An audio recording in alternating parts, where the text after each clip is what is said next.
j'espère que vous allez bien. Ce soir, on se retrouve pour un nouveau cours de notre petite chronique, la Torah et le Chol. Et cette fois, parce qu'on adore trouver des sujets qui ont l'air un petit peu farfelus, mais desquels on peut toujours tirer de bels enseignements, on va faire la Torah et les voitures.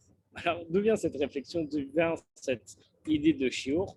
C'est en marchant dans la rue, on a remarqué avec des amis qu'il y avait quand même énormément de styles de voitures différentes. Qu'est-ce que j'entends par style de voiture? C'est bien entendu, on a différentes marques de voitures, mais on a aussi différents types de voitures.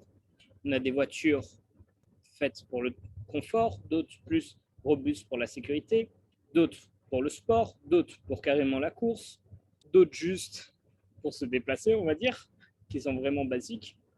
Et donc on s'est demandé pourquoi avoir tant de différentes voitures, pourquoi ne pas avoir un seul modèle, et qu'est-ce que chaque modèle peut apporter. Bien entendu, et je vous rassure encore une fois, chaque chose qu'on va énoncer sera toujours apportée justement à des enseignements qu'on pourrait tirer de la Torah pour notre vie.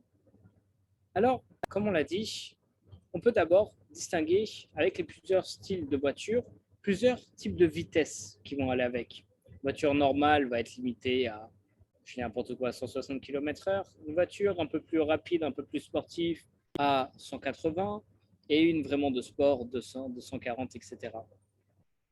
Mais encore une fois, chacune a une fonction particulière.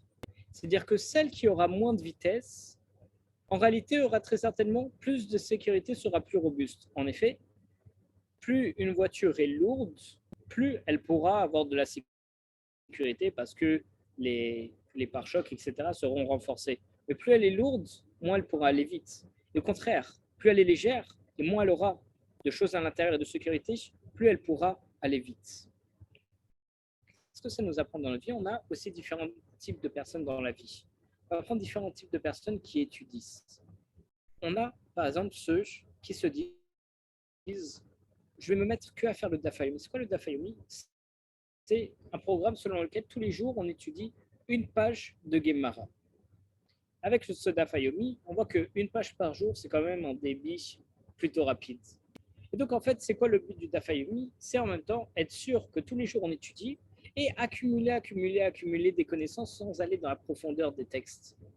Donc ça ressemble un petit peu à la voiture de course qui en réalité essaierait d'aller très vite, mais derrière n'a pas énormément de sécurité parce qu'on ne va pas forcément tout retenir et on ne va pas forcément vouloir approfondir, bien avoir de la sécurité, etc., ne pas se tromper. Non, seule chose qu'on va entre guillemets vouloir, enfin bien entendu, je dis entre guillemets et de façon générale, c'est accumuler les connaissances. Par contre, quelqu'un qui fera un DAF, donc une page de Gemara, que quelqu'un de Dafyomi fait en un jour, une personne qui ferait en un mois une seule page, alors là, ça sera quelqu'un qui ira très lentement, mais qui sera sûr d'avoir sa sécurité comme la grosse voiture, de bien retenir tout ce qu'il avait à retenir, de bien comprendre le sujet, d'être quasiment sûr de ne pas se tromper et justement d'aller plus lentement, mais grâce à ça, de le retenir plus longtemps et donc aller plus loin. En effet aussi, si on prend une voiture qui va très vite, alors on consommera beaucoup plus rapidement de l'essence et au bout d'un certain moment, au bout d'un certain nombre de kilomètres, la voiture s'arrêtera. Or qu'une voiture qui va moins vite, ça économise beaucoup plus d'essence, on pourra aller plus loin. D'ailleurs, on dit, c'est une phrase très connue, seul on va plus vite, mais à deux, on va plus loin. Et donc, ça dépend toujours de ce qu'on doit faire, de la distance qu'on doit prendre, ce qui s'adapte le plus à notre situation. Pourquoi est-ce qu'on parle de ça? Parce qu'on n'est pas là juste pour faire des comparaisons, essayer de trouver le rapprochement entre une voiture et une Torah. Mais c'est pour comprendre que pour chaque événement, il y a des choses à adapter. Par exemple, si je suis dans Paris et qu'il y a énormément d'embouteillages et que je dois me rendre d'un point A à un point B, alors souvent, le plus intéressant, c'est de prendre un métro. Sinon, si je suis en banlieue et que je dois faire des petites courses, alors je prendrai une voiture normale. Et si à un moment je suis en retard et que je dois aller très vite, bien entendu tout en faisant très attention, alors je prendrai une voiture un peu plus rapide. Et si je dois faire une course, alors là, je prendrai la voiture la plus rapide. C'est la même chose dans notre vie. Dans notre vie, chacun sait se jauger, chacun sait comment il doit étudier, qu'est-ce qu'il doit étudier, comment faire pour réussir. Certaines personnes doivent passer un mois sur une page. D'autres, au contraire, sont trop impulsifs, veulent y aller trop rapidement ce qui peut aussi être une très bonne chose. Et donc, veulent faire une page en seulement 1 heure, et passer, et passer, et passer, et étudier plein de massachettes en même temps, plein de traités en même temps, et d'ailleurs, colle à cavote pour ça. Mais chaque chose est appropriée. On sait que si quelqu'un n'a pas l'habitude de prier, d'étudier et qui veut se mettre quelque chose de régulier, alors le mieux c'est le dafayomi puisqu'il sera obligé d'avancer tous les jours. Si quelqu'un veut commencer l'étude, alors vaut mieux commencer doucement. Si quelqu'un doit a un objectif, par exemple pour une élévation d'âme, il doit finir un traité de Mishnah. Pourquoi un traité de Mishnah? Parce qu'on sait que les lettres de Mishnah, inversées, ça fait le mot Neshama, qui veut dire une âme. Et donc on dit que c'est très bénéfique de faire des Mishnayot pour l'élévation de l'âme de quelqu'un. Quelqu'un qui doit faire des traités de Mishnah, alors là, il prendra la voiture de course. Parce que s'il a une date butoir, il prendra la voiture de course pour vite y arriver, vite tout faire. Encore une fois, il y a des bons côtés et des mauvais côtés. Alors la question qu'on pourrait se poser, c'est quoi le mieux? Acheter une voiture de course ou une voiture normale de ville? Alors à vrai dire, il faudrait avoir les deux. Car les deux sont adaptés à des situations différentes dans notre vie. Non pas seulement à des styles des personnes différentes, mais à des situations différentes. Ce qui fait qu'une même personne peut une fois utiliser une voiture de course et une fois utiliser une voiture de ville. Qu'est-ce que ça signifie dans la Torah? C'est dire que des personnes, des fois, on a des dates butoirs, on doit vite étudier quelque chose, ou bien on veut accumuler un maximum de connaissances pour récupérer tout le retard qu'on a pris parce que, on s'est mis à étudier tard. Alors, dans ce cas-là, la Fayumi, c'est très bien. Mais ce qui n'empêche qu'à côté, on peut aussi prendre une macérette, on étudie en prenant le temps, même en passant 1 heure, mais en ne faisant pas un DAF en 1 heure, mais 3 lignes seulement, on prend le temps et au moins on intègre bien le sujet. Voilà, je veux me renforcer demain sur le Shabbat, savoir comment bien faire Shabbat. Alors je prendrai des livres sur le Shabbat et j'étudierai le sujet. Je l'étudie encore, encore et encore, même pendant des années s'il le faut, pour être sûr de bien intégrer le sujet. Par contre, si je viens de faire Teshuvah, je viens de me mettre dans le judaïsme, et que je veux commencer à comprendre qu'est-ce que c'est le judaïsme, etc., alors là, je commencerai à suivre des cours à la fois de Moussar, à la fois de Halacha, à la fois de Gemara. J'étudierai dès que je peux. J'étudierai plein de choses pour essayer d'engranger un maximum de connaissances pour justement pouvoir éviter un maximum d'Averot Razesham et faire un maximum de mitzvot. De là, on voit qu'en réalité, ces deux types de choses sont nécessaires dans la vie. Et c'est pour ça qu'il y a tant de voitures différentes dans le monde et même dans les rues. Parce que justement, chacun a un style de voiture différent dont il a besoin. D'ailleurs, on voit que plus on est riche, plus on va pouvoir avoir des voitures avec un maximum de compétences.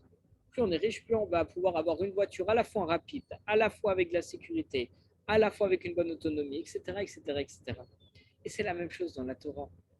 Plus on va être riche, c'est-à-dire plus on va réussir à accumuler des connaissances, de plus en plus, apprendre, apprendre, apprendre, plus qu'on va apprendre et plus les outils qu'on va avoir pour avancer, comme la voiture, vont pouvoir être solides, nous permettre d'avancer loin, rapidement.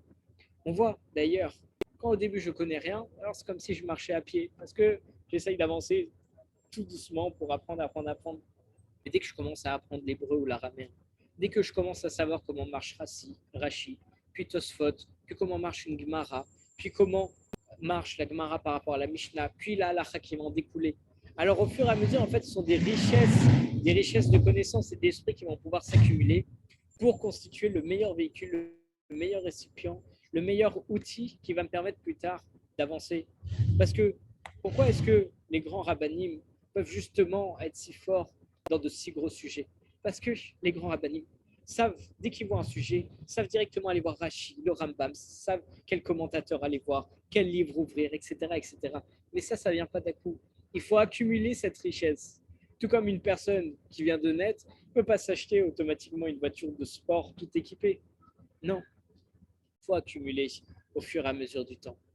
C'est que pour ça que Bezrat Hashem, qu'on ait le mérite de savoir quand est-ce qu'il faut aller vite, quand est-ce qu'il faut aller lentement, quand est-ce qu'il faut faire Youn, aller dans l'approfondissement, et quand est-ce qu'au contraire, il faut aller, même si on avance un petit peu rapidement, au moins on accumule des connaissances pour mieux connaître les sujets. Par exemple, là, n'importe qui pourrait commenter en disant non, il faut bien faire chaque sujet, etc. Oui, bien entendu, chaque chose qu'on fait, il faut le faire avec minutie, faire très attention, parce que chas v'shalom, on pourrait en tirer des mauvaises lois en ayant dans la précipitation, peu importe. Mais par exemple, il y a un petit livre qui s'appelle Mon Kitzur Shulchan Aruch, mon traité de loi de poche, et dedans est recensé les plus gros sujets comme porter les tzitzit, manger kasher, faire Shabbat, les fêtes. D'ailleurs, il y a même une édition Torah Box. Pour ceux qui voudraient s'enseigner, n'hésitez pas à nous envoyer un message. On ne fait aucune pub, mais c'est un livre très intéressant. On voit que dedans, Kitzur Shulchan Aruch, c'est le Shulchan Aruch, le traité de loi abrégé. Et dedans, en réalité, on a toutes les lois. Et ça, c'est très important de l'étudier. Même si c'est abrégé, ils nous disent rapidement, par exemple, Shabbat, il est interdit de faire ça, il est permis de faire ça, il faut faire ça, etc. etc. C'est très rapide, très léger. Donc c'est rapide à apprendre, c'est facile. Et il faut l'apprendre pour avoir une vue sur toutes les lois. Par contre, derrière, il faut aussi voir le vrai Shulchan Aruch, où dedans on va pouvoir comprendre pourquoi on n'a pas le droit de faire ça, quels sont les dérivés, est-ce que ça c'est considéré aussi comme la chose interdite ou pas, est-ce que ça serait permis de cette façon interdit ou permis. C'est pour ça que c'est extrêmement important. Mais si je viens de me remettre dans la Torah, je viens de faire Teshuvah, et je vais étudier Shabbat, et je fais que en Iyun, que je vois précisément chaque point en les approfondissements, c'est génial. Sauf que je vais commencer à m'intéresser à Shabbat. Je vais voir le fait qu'on n'a pas le droit de cuire, par exemple Shabbat, et je vais voir ça pendant des mois.